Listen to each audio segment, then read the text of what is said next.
What is it that makes someone a legend? What is it about their lives that catapults the rare few to greatness? It's difficult to say, but in all of history, there is only a handful of truly great figures, and none was greater than Napoleon Bonaparte.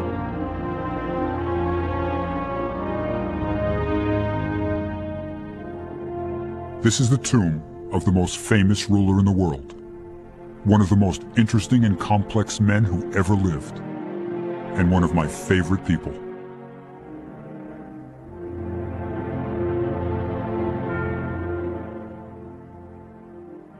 Napoleon Bonaparte's buried in there. There are more books written about Napoleon than any other man in history. But you don't get to be that famous just by being a great general. He was a genius, interested in everything: art, literature, mathematics. You know our system of numbering houses? Odd numbers on one side of the street, even on the other? That was Napoleon's idea. But in spite of his fame, there's a mystery year in his life that practically no one knows about. But it's when a young general became Napoleon the Great. It was a year that changed the world.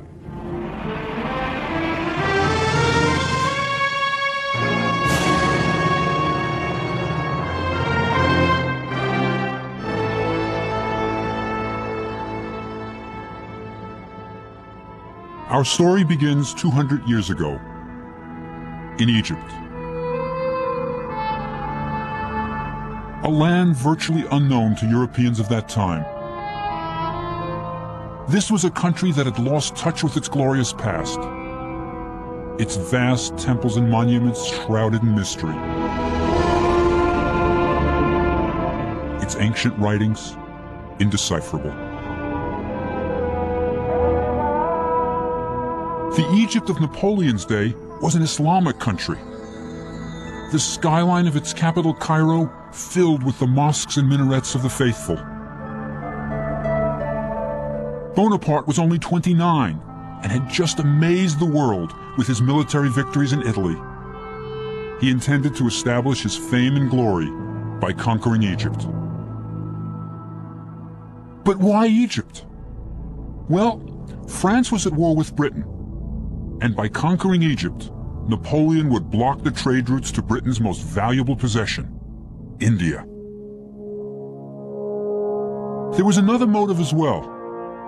Bonaparte was hungry for a new challenge. Europe, he wrote, is a molehill. Everything wears out. My glory is already past, and this tiny Europe does not offer enough of it. We must go to the east. All great glory has always been gained there. Seeking fame and glory, Napoleon would follow in the footsteps of his hero, Alexander the Great. He would sail for Egypt, that exotic land that for centuries had remained isolated from the Western world.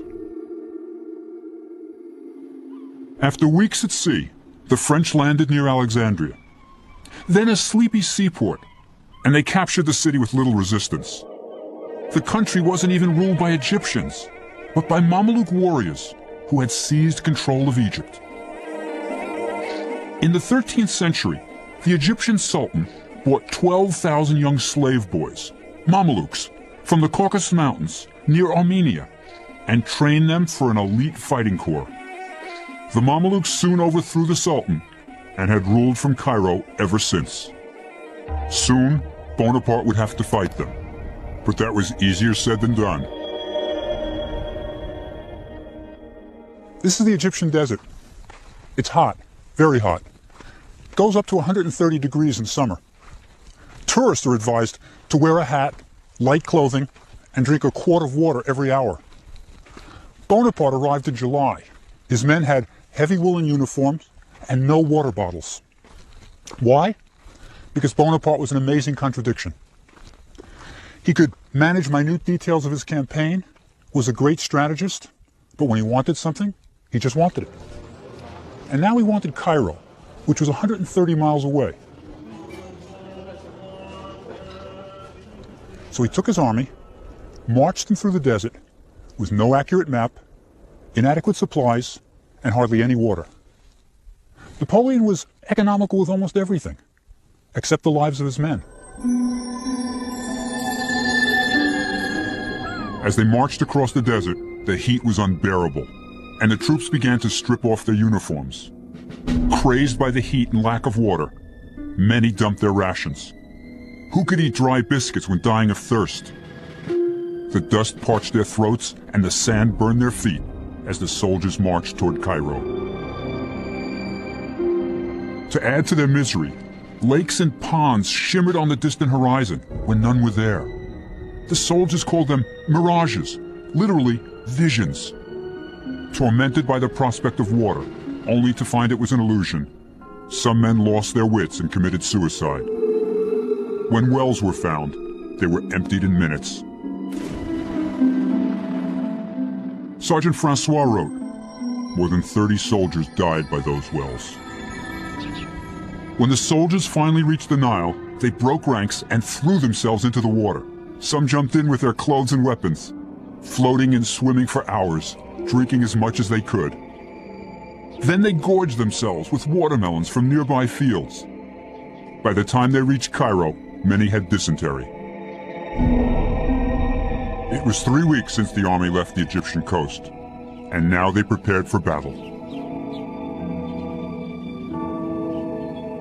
The Mameluke battle line was drawn about a mile from the French. Behind them loomed the Great Pyramids. To the left, the mosques glittered on the skyline of Cairo.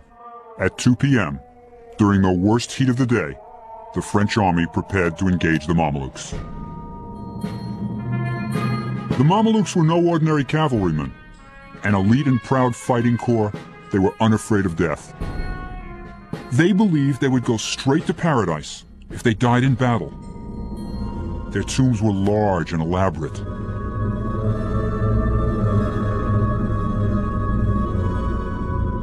Bonaparte ordered his divisions to arrange themselves into the well-known square formation.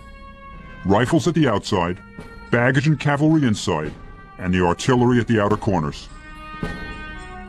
The Battle of the Pyramids was unlike any other.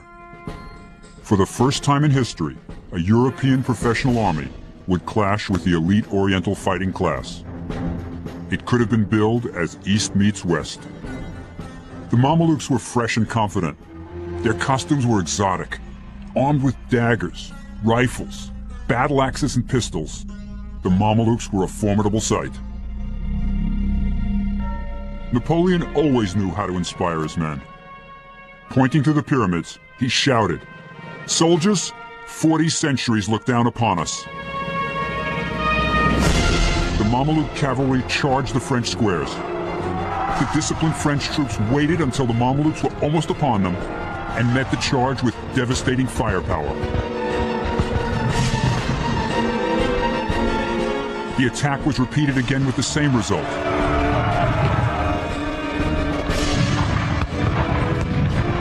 Mameluke corpses littered the battlefield.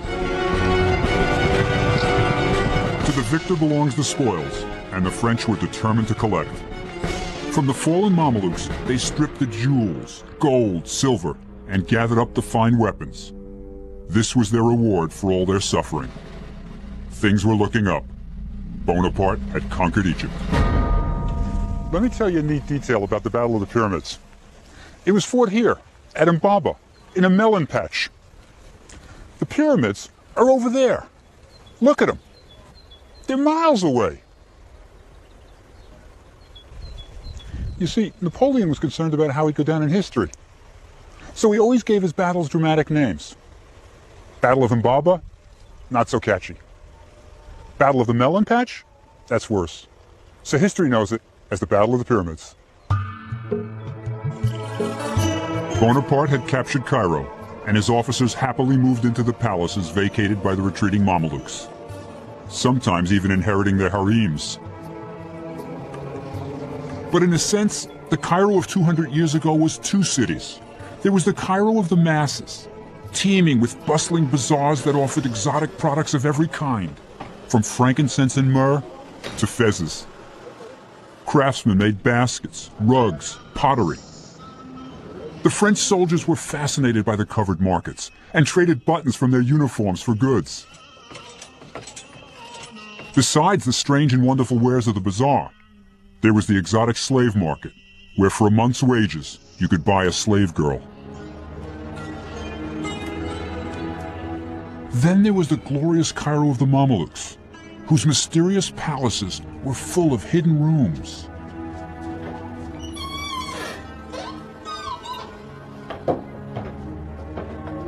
Where cloistered ladies of the harem peered from behind screens, watching the men talking and eating.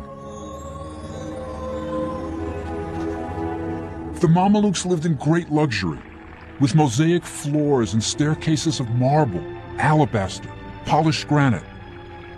There was a bath on every floor, and windows with glass panes. Bonaparte occupied the house of one of the Mamelukes who had fled Cairo. But it wasn't all palaces and luxury. Napoleon had to deal with the fact that Egyptians, rich or poor, were bound together by one thing: a consuming devotion to their religion, Islam. So Bonaparte, being a practical man, announced, "I am not Christian, and my army and I want to become Muslims." It's really pretty wild stuff. It's as if the President of the United States had arrived in Cairo and announced that he and his entire entourage was converting to Islam. It's incredible. But you know, you have to remember, Napoleon has just been through the French Revolution. He's really a radical. And he's saying things that no other general on the planet would say. There was a small problem with conversion, however. Muslims do not drink alcohol, and the males are all circumcised. Two prospects that held little appeal for the French soldier.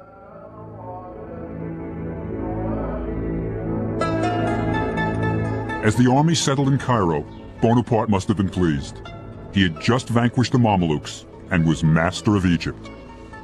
But then disaster struck. Napoleon had defeated the Mamelukes and taken possession of Egypt. But his luck was about to change. In this bay at Abu Qir, on Egypt's Mediterranean coastline, Napoleon came face to face with disaster. You see, he wasn't alone. The British fleet, commanded by England's greatest admiral, Horatio Nelson, had been searching for their French enemy. And at Abu Qir, they finally cornered their prey. The French admiral had wanted to sail his warships to a safer anchorage, but Napoleon insisted they stay in the Egyptian waters. It was a decision that was going to cost him. That's because Abu Qir Bay is an admiral's nightmare, an unprotected shallow bay that today is only used by fishermen who wouldn't dream of mooring overnight, let alone anchor there for a month. The French admiral, Brie, anchored his fleet as close to the coast as he dared, and aimed all his cannons seaward, in case Nelson found them, which is exactly what happened. At 2 o'clock, on the afternoon of August 1st, Nelson spotted the entire French fleet at Abu Qir Bay. If he waited for his fleet to catch up to him, it would be 6 o'clock before he attacked. With only a couple of hours of daylight remaining, Nelson decided to fight the most spontaneous naval battle in history. The French expected the British to fight in the accepted way, to wait until daybreak, and then sail their ships opposite the French and fire away until one surrendered. But Nelson threw the rulebook away and sailed straight into the attack. As the British ships neared the French line, they saw that they could slip between the shore and the anchored French ships. Never expecting to be attacked from the shore, the French had no guns facing in that direction, and the battle became a rout. As the battle raged through the night, the roar of cannons and screams of the wounded and dying filled the air.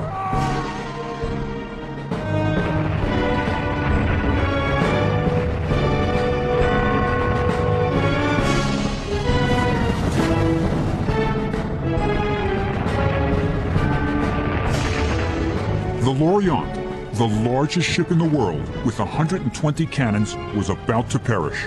She was on fire, and having been freshly painted, was highly flammable.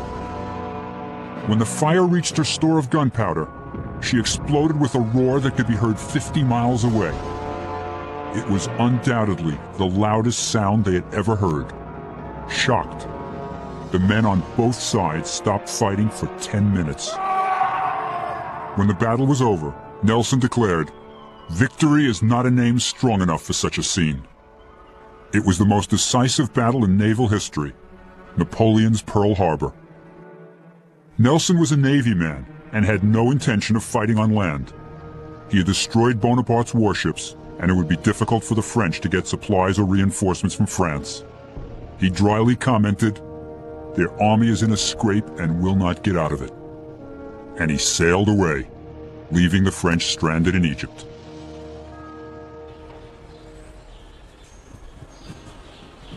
Imagine Napoleon's situation. His fleet is destroyed. He's stranded. He can't get supplies or troops from France. It's a military disaster. What's he going to do?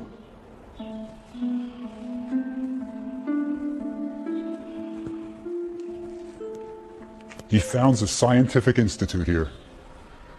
This is no ordinary soldier. This is a general with incredible drive and intellectual ability. Napoleon's institute was made up of scientists, scholars, and artists whom he brought with him to study every aspect of Egypt. One of my favorites was Vivant Denon, the artist who helped Bonaparte bring Italian art back to France during the Italian campaign.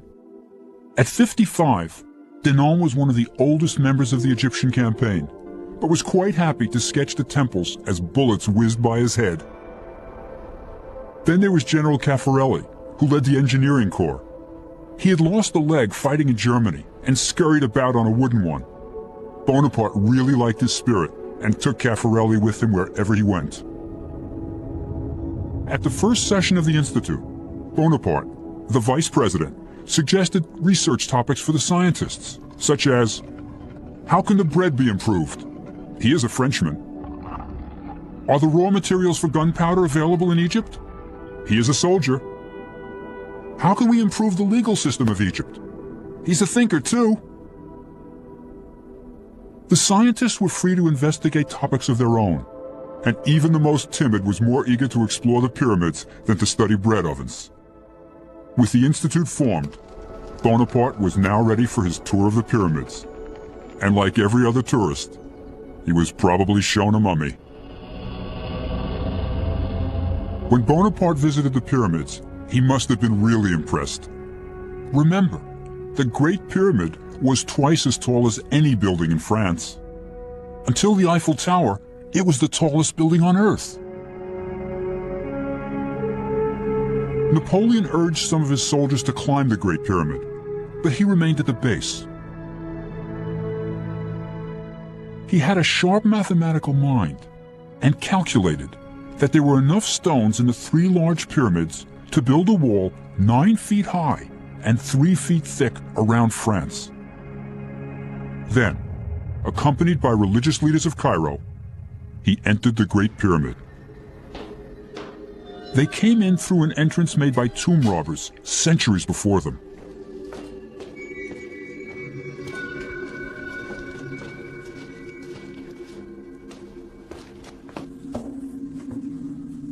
Napoleon climbed up through this passage into the Grand Gallery. It would have been lit by torches.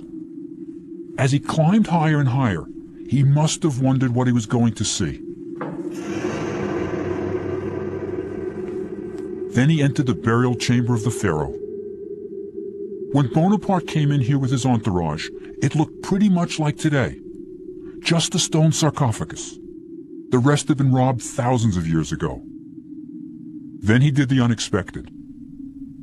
He asked to be left alone in the king's chamber.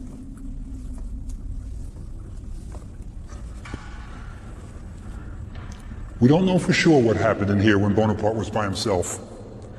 But as he was leaving, one of his officers noticed he was a little pale and asked him if anything strange happened. Bonaparte told him never to mention it again.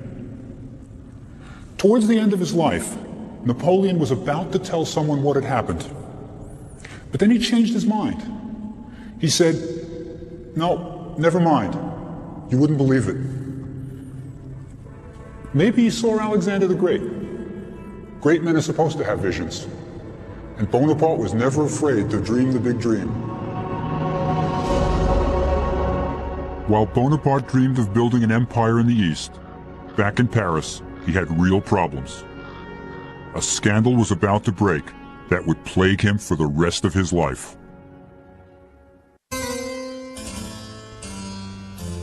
Before leaving France for Egypt, Napoleon had married Josephine, an older widow with a scandalous reputation. As soon as he was away in Egypt, Josephine began living up to her reputation for excess and self-indulgence.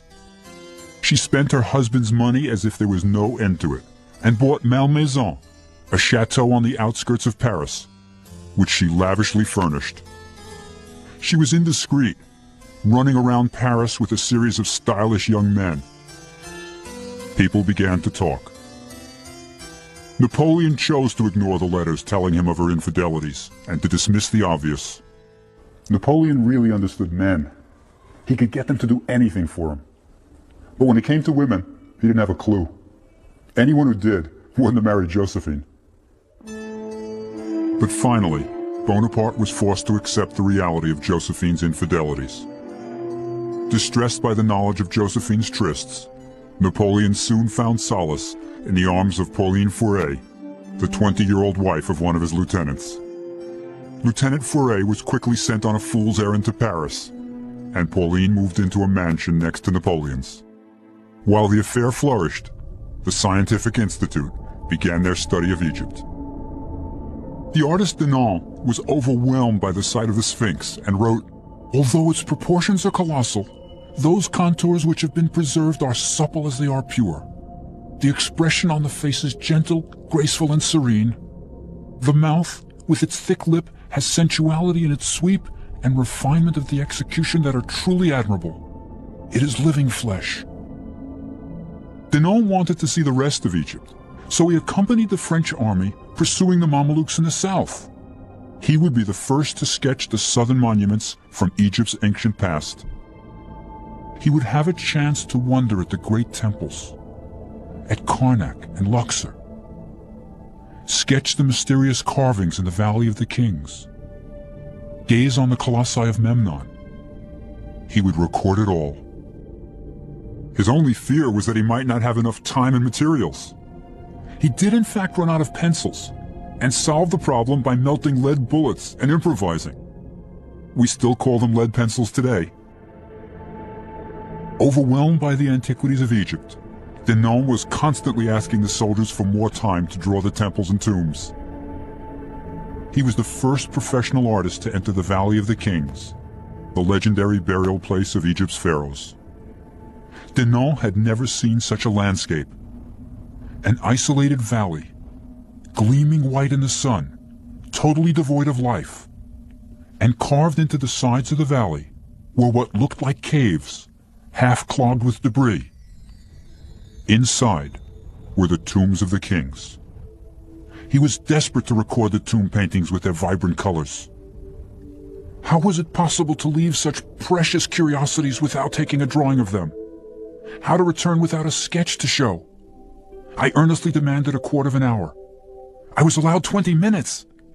One person held a taper to every object that I pointed out to him, and I completed my task with spirit and correctness. Denon wasn't the only scientist working in the Valley of the Kings. Two of the youngest members of the Institute, René Devilliers and Prosper Jollois, were having the time of their lives.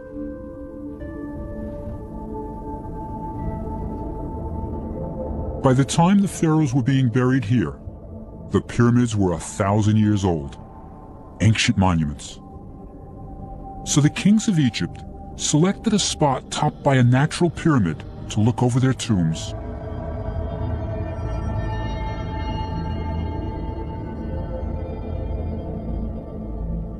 The two young engineers, in high spirits and seeking adventure, climbed out of the Valley of the Kings into a second valley that held no known tombs. They discovered one.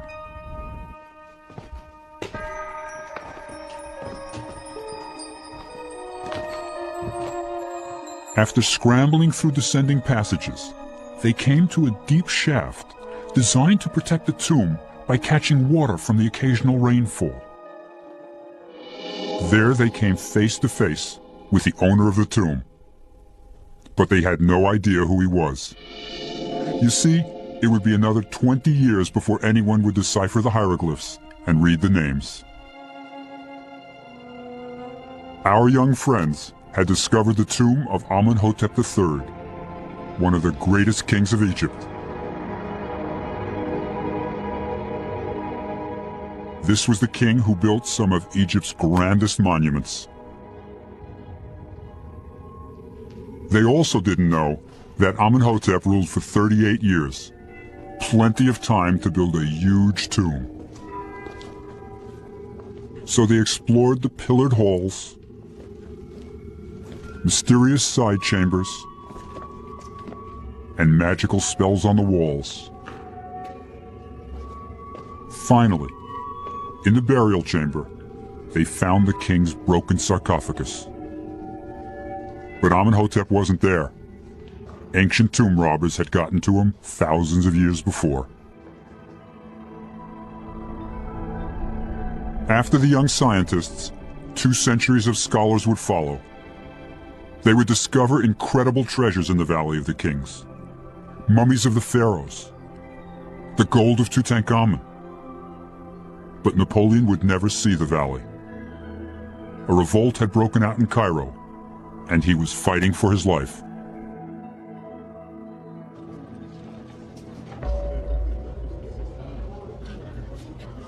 The Cairo coffee houses, just as today, were where Egyptians gathered to smoke and drink strong Turkish coffee. Don't ask for latte here. The talk was inevitably of politics and the French invasion, but the whispers were of revolt. Bonaparte's hold on the city was slipping. All along, Bonaparte tried to convince the Egyptians that he was really a fellow Muslim, their friend and liberator. They never really believed him. Besides, he was taxing them to death to support his army. There were other problems too. An Arab writer of the time noted, "The presence of the French in Cairo was intolerable, especially when the Egyptians saw their wives and daughters walking the streets unveiled and appearing to be the property of the French, with whom they were seen in public and with whom they cohabited. Before these facts, Muslims died of shame." The makings of a revolt were beginning to bubble. From their pulpits, the religious leaders of Cairo preached against the French infidels, and on October 21st, all hell broke loose. One of the religious leaders cried, "Let all those who believe there is but one God take themselves to the Mosque of Al-Azhar. Today is the day we fight the infidel." By 6 in the morning, faithful Muslims were running through the crowded Cairo streets with sticks and muskets. Soon, small groups of French soldiers were attacked, and General Dupuy, the commandant of Cairo, was killed. Bonaparte raged from his headquarters and ordered the cannons of the citadel to be aimed at Al-Azhar Mosque and anything else near it. The assault lasted 12 hours.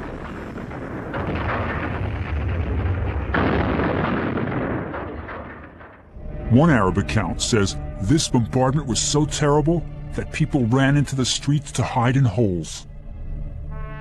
Finally, the Egyptian rebels hiding in the mosques surrendered.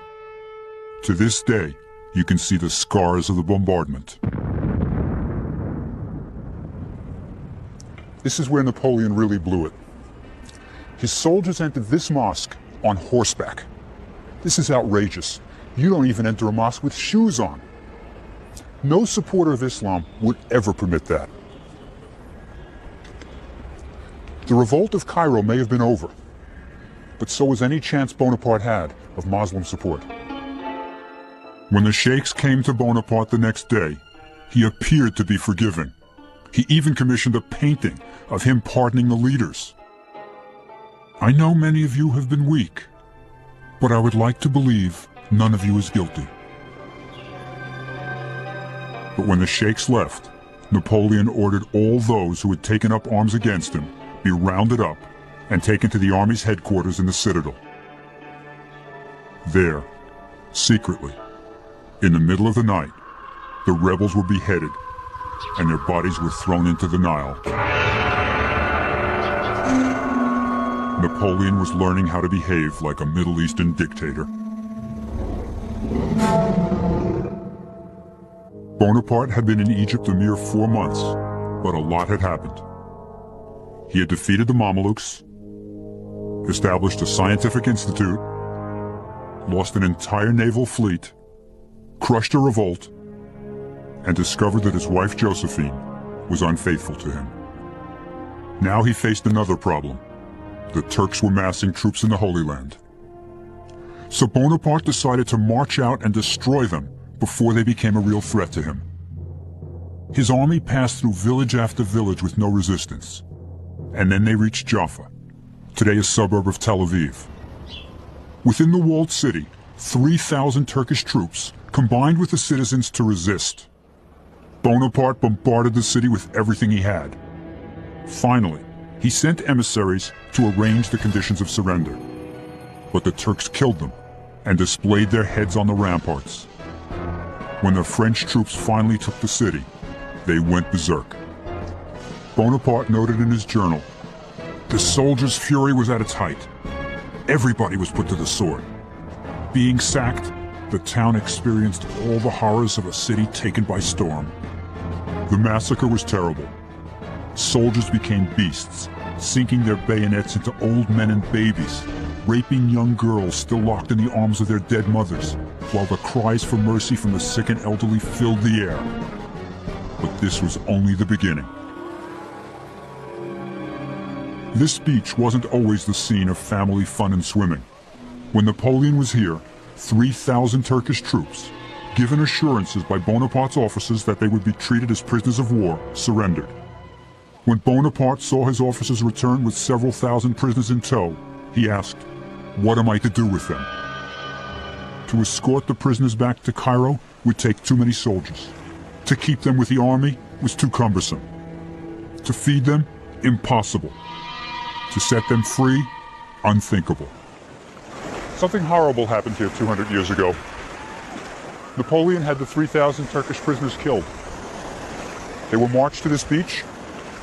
The French opened fire. Pretty soon the sea was red with their blood. And then the French were told to use their bayonets to save ammunition. This massacre could never have happened in Europe. But Napoleon wasn't in Europe, and he was behaving like a Middle Eastern despot. You know, it took 3 days to kill all those Turkish prisoners. Even Turks who swam out to distant rocks were hunted down and bayoneted to save bullets. Bonaparte would need all the ammunition he had. His problems were only beginning.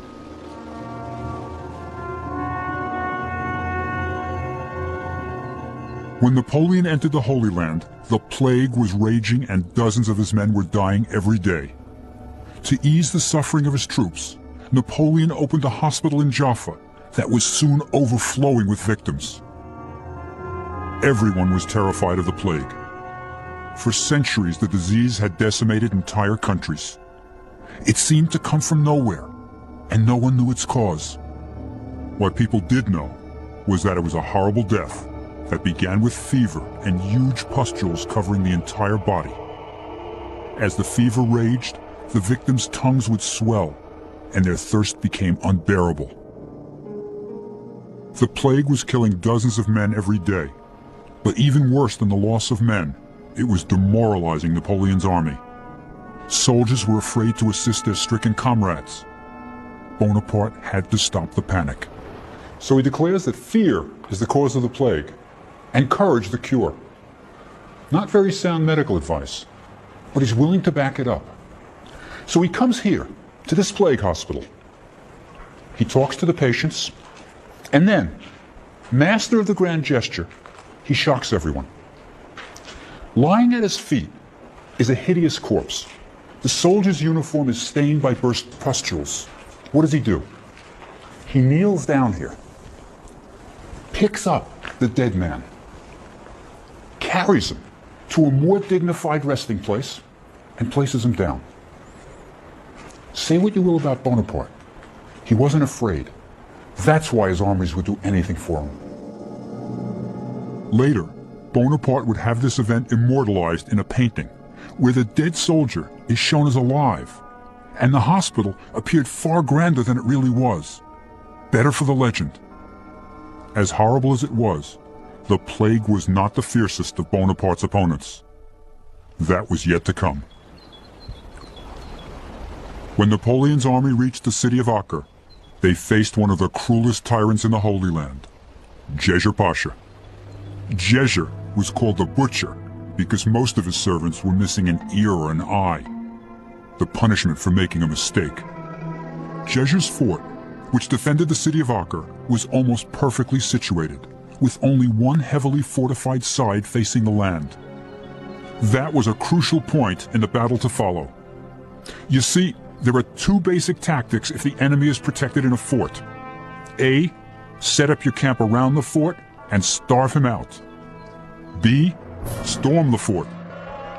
But Bonaparte couldn't starve him out. The enemy English fleet sailed up to the fort and supplied Djejer Pasha with all the provisions he needed. That leaves Plan B, storm the fort. But there was a problem here too.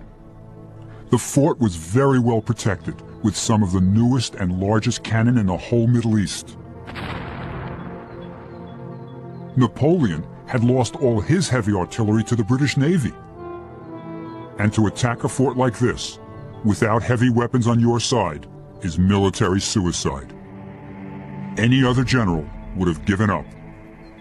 So what did Napoleon do? He attacked the fort. Like I've said, he's 29 years old, and he's never lost a major battle. But the assault would be extremely difficult. The British had placed cannons on a small island just offshore to protect the fort's most vulnerable area, the city's main gate. Napoleon's one-legged Caffarelli realized they would have to attack the area of the fort furthest away from the British gunships. So he chose to attack a corner tower. Once it was breached, the French could storm the fort, but to get to it, they would have to cross a moat. Caffarelli stomped around supervising the operation. The French were camped a quarter of a mile from the moat, so an engineer was sent to scout it, but he was killed by a sniper. So Bonaparte didn't have the details of its depth and construction.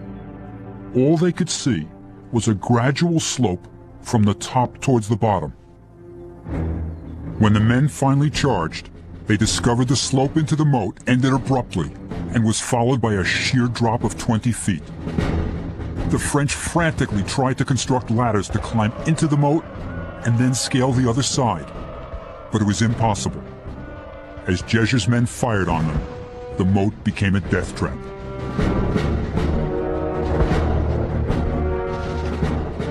Napoleon hated sieges because troops were forced to attack one small area.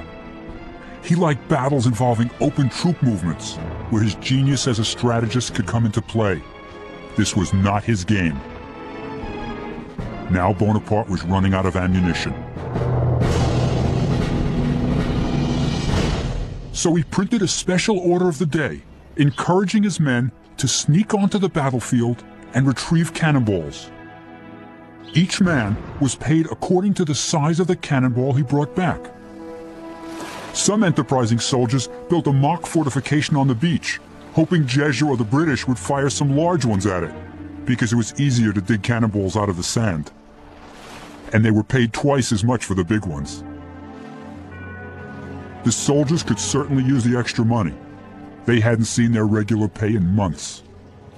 In spite of Bonaparte's efforts, Acre wouldn't fall, and the word arrived that more Turkish troops were preparing to invade Egypt. Napoleon had to fold his tent and sneak out in the middle of the night. He had just experienced his first major defeat in battle. But you would never know it from the message he sent back to Cairo. I have razed Djejer's palace and the ramparts of Acre, and I have bombarded the city in such a manner that not one stone remains in place. Now that's damage control. You can still see the fort standing on the Israeli coast today.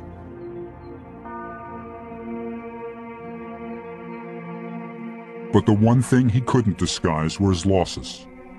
Bonaparte's favorite, one-legged Caffarelli, had his arm shattered by a cannonball and died 18 days later. He's buried here. Caffarelli's in there. He's minus a leg and an arm. But that's not all he's missing. Bonaparte had his friend's heart removed and mummified so he could bring it back to France with him. That's the kind of thing that made him a legend. Who would think of doing something like that? As I said before, this is no ordinary general. As the army marched back to Cairo, Bonaparte was faced with difficult decisions. Many of his men, too sick to be moved, had to be left behind. Those who could travel were carried on horses and camels. But the animals were also needed to pull the field guns, and Napoleon didn't have nearly enough. When they reached the city of Tentura, 22 cannons were dumped into the sea, freeing more horses and camels to carry the wounded. The surgeon Larrey devised a camel ambulance. Bonaparte walked. As the men marched back through Jaffa, where Bonaparte had massacred the Turkish soldiers, he had yet more tough decisions. His soldiers in the plague hospital were too sick to be moved, and the Turks were closing in. Today, the picturesque Armenian monastery that once housed so much suffering is in sad decay. But standing here, one can imagine the screams of delirious men awaiting death. And in these rooms, a moral drama played out 200 years ago. Bonaparte ordered the remaining French plague patients to be poisoned rather than leave them to be tortured by Jeger's men. The poison was administered by the army's chief pharmacist, who deliberately gave the patients a small dose, and some recovered to tell the tale. Later, Bonaparte insisted that the poison was left at the patients' bedsides so they could take it voluntarily in order to avoid falling into the hands of the enemy. When Bonaparte finally neared Cairo, he called a halt. He had a plan. The wounded were left in villages outside the city.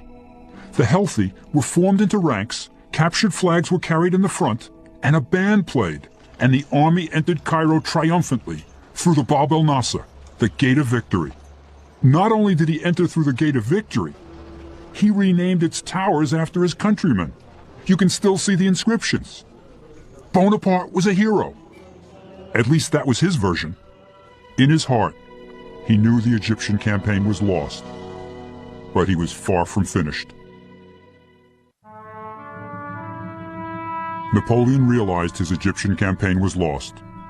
He had been soundly defeated at Acre, was losing hundreds of men every day to the plague, and had no way of getting reinforcements. Well, if his glory didn't lie in Egypt, perhaps it awaited him back in Europe. He summoned his next-in-command, General Kléber, to the fort at Rosetta, but it was an appointment Bonaparte had no intention of keeping. As Kléber made his way to the fort, Napoleon was miles away on the Alexandria coast, boarding a ship. He was about to leave Egypt forever. He didn't tell Pauline, his mistress. He didn't tell the army. He didn't even tell his next-in-command, General Kléber. I don't think he wanted to see him face to face. Instead, he left them a packet containing this letter. It's got some really interesting insights into Bonaparte. Look over here. He talks about how the news of Europe is forcing him to leave for France. And down here he says, "It hurts me to leave my soldiers to whom I'm so attached, but it'll only be temporary. Lots of luck." Poor Kléber. He's in charge of an army that's decimated by the plague. No hope of reinforcements. And it's worse. Bonaparte tells him to collect taxes, continue military victories. You know, Bonaparte's done it again. He's putting a very positive spin on his own military disaster. The spin worked. When Bonaparte returned to Paris, it was not as a defeated general who had just abandoned a decimated army. It was as a hero. He immediately had medals struck, showing himself as the liberator of Egypt. He was commemorating victories that never happened. One medal even showed him entering Egypt like a Roman emperor in a chariot pulled by a pair of camels. That's chutzpah. He had lost half his army, but everyone believed him. Within weeks, he was ruler of France.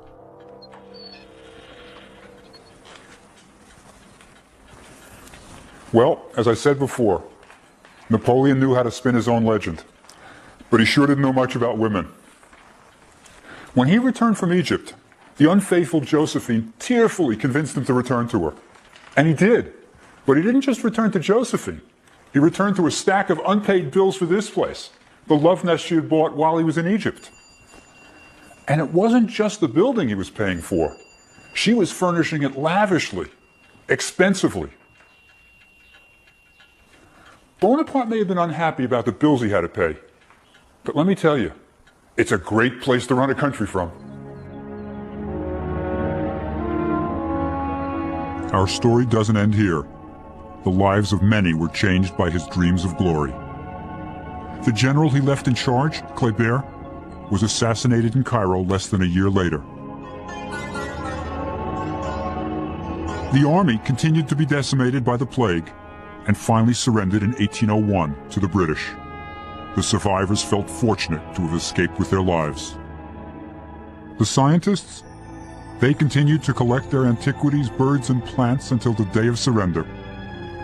When they learned that all of their drawings and collections were going to be confiscated, they said they would rather go to England with their specimens than return home to France without them. The British kindly let them keep everything. Well, almost everything. You see, some of the scholars spent their time copying hieroglyphic inscriptions, hoping it would lead to the decipherment of the ancient language. Then they got their break. As the soldiers were shoring up the foundations of the fort at Rosetta, they came upon ancient blocks inscribed with hieroglyphs. One, a large stone, bore the same inscription written in ancient Egyptian and Greek. They knew they had stumbled upon something very important. The British wouldn't let the French keep the Rosetta Stone and took it back to England, where you can still see it today in the British Museum. 20 years later, the French scholar Champollion, using the Rosetta Stone, cracked the code and read Egyptian hieroglyphs for the first time in 2,000 years. So the deciphering of hieroglyphs came out of Napoleon's quest for glory. It was the beginning of modern Egyptology, perhaps Napoleon's greatest legacy. And Napoleon? Well, if you remember your history, he eventually crowned himself emperor. But in the end, his impatience and overconfidence did him in. As in the Egyptian campaign, Bonaparte invaded Russia, unprepared for the weather, this time freezing winter conditions. He lost more than 250,000 men. It was in Egypt that Napoleon first tasted absolute power. In the shadow of the pyramids, he realized he could inspire men to almost superhuman deeds. It was in Egypt that a young general named Bonaparte became Napoleon the Great. After his final defeat at Waterloo, Napoleon died in exile, but always wanted to be buried in France. 20 years later, he finally got his wish. When the body was returned to Paris, it was the dead of winter, the temperature below zero. Napoleon's body moved through the streets in a gilded temple-shaped hearse draped in purple and gold. Old soldiers, veterans of Waterloo, Russia, and the Egyptian campaign, lined the streets in ill-fitting, tattered uniforms to salute their emperor one last time. 36,000 official passes were distributed for the funeral, but so great was his legend that more than 250,000 requests were made. In spite of all his failings, Napoleon Bonaparte was a great man, a visionary who saw no limits, and his men were proud to have been part of his vision. So he lies here, under a great dome. His epitaph? Let him rest in peace beneath this dome. It is a helmet for a giant's head.